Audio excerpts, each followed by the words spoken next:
लेकिन सबसे पहले मेरा सवाल जो रहेगा वो अजीज खान आपसे रहेगा।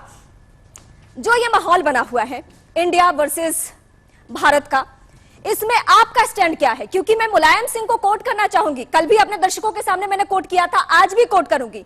जिस मैनिफेस्टो में यह कहा गया कि हम भारत संविधान में तब्दीलियां करके भारत शब्द पे ही जोर देंगे, आज समाजवादी पार्टी इस बात से किनारा कैसे कर सकती है? अपने पुरोधा नेता से किनारा कैसे कर सकती है? देखिए रीमा जी, बड़ा स्पष्ट है कि देखिए भारत भी हमारा है, इंडिया भी हमारा है, क्योंकि हम संवैधानिक लोग हैं और संविधान पर विश्वास रखते हैं। लेकिन आज उन लोगों से सवाल पूछना बहुत आवश्यक है जिनका संविधान से कोई लेना देना नहीं। जो संविधान, जो हमारे इस मुल्क की आत्मा है, जो कहीं ना कहीं उस आत्मा को ये नष्ट करना चाहते हैं, हमारा सवाल उनसे है। हमें भारत से लगाव है, बिल्कुल भारत होना चाहिए और भारत के साथ साथ इंडिया भी होना चाहिए। एक सवाल। दूसरी बात, हम जानना चाहते हैं, बहुत अहम मसला है कि जब आज इस मुल्क को G20 का, खान साहब नेताजी की बात को नहीं मानते, कंप्लीट करने दीजिए। नहीं, मैं आपसे पूछ रही हूं, नेताजी की बात को नहीं मानते। देखिए नेताजी, माननीय नेताजी सिर्फ नेता नहीं थे, वो एक विचार थे। एक बात आप स्पष्ट समझ लीजिए, वो विचार थे। मालूम है, तभी तो मैं आपको याद दिला रही हूँ, समझ जाएंगे। मैंने तो पुरोधा शब्द का इस्तेमाल किया नेताजी के लिए, तभी तो मैं आपको कह रही हूँ कि नेताजी ने जिस बात को मैनिफेस्टो में रखा, कैसे भूल जा रहे हैं? नेताजी तो इस संस्कृत से प्यार करते रहे।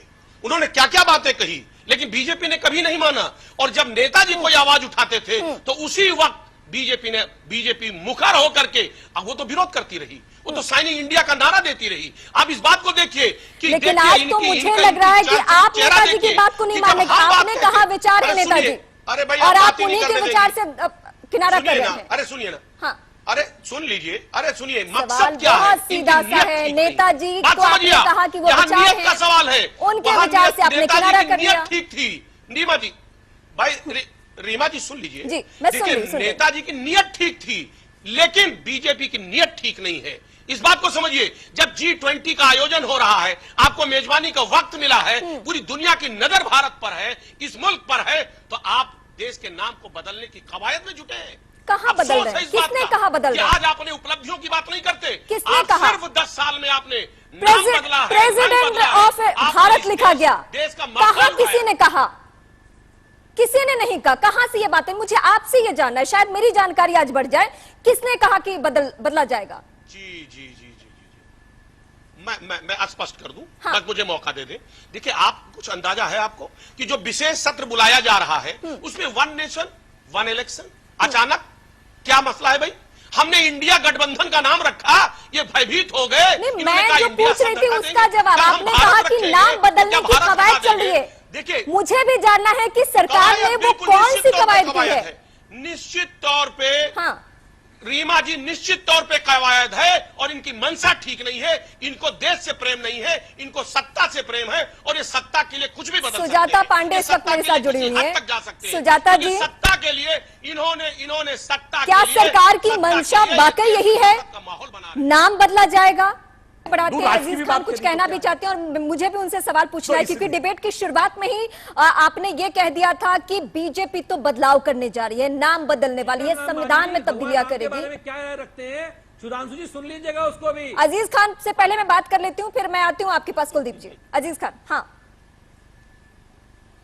देखिए रीमा जी, बिल्कुल स्पष्ट है। हाँ, इनकी नियत पर सवाल है। हाँ, आज ये लगातार इस कदर लेकिन उन्होंने कह दिया ना कि वैसा कुछ भी नहीं करने जा रहे, सिर्फ ये अफवाह है। इनकी घबराहट देखिए आप। उन्होंने, सुधांशु जी ने क्लियर कहा कि हम भारत इस्तेमाल कर रहे हैं, इसका मतलब ये नहीं कि इंडिया को नहीं इस्तेमाल करना है।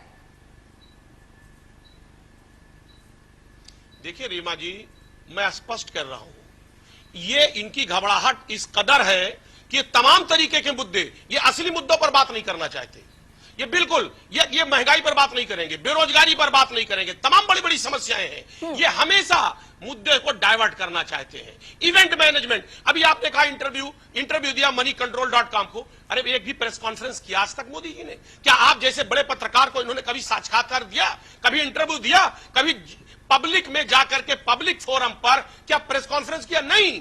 ये देश को सवाल का जवाब नहीं देना ठीक है। चाहते, ये इस देश बात को को हम सवाल आगे के जवाब बढ़ाते से हैं। भागते हैं। बहुत छोटे से ब्रेक ले रुका की बात कीजिए कि क्या क्या उड़ा के अजीज खान के यहाँ पास तक में कि जाती हूँ। संयुक्त अजीज खान जो में सोनिया UN में गांधी भी ने अपनी चिट्ठी सीट लिखी को है, भी 9 चीन को पॉइंट्स लेके है आगे उसमें। थे। तो आखिरी लाइन ये है, ऐसे लोग की बात जनता सुजाता क्यों जी, मानेगी? मैं आप बताइए। आऊंगी मैं आपके पास।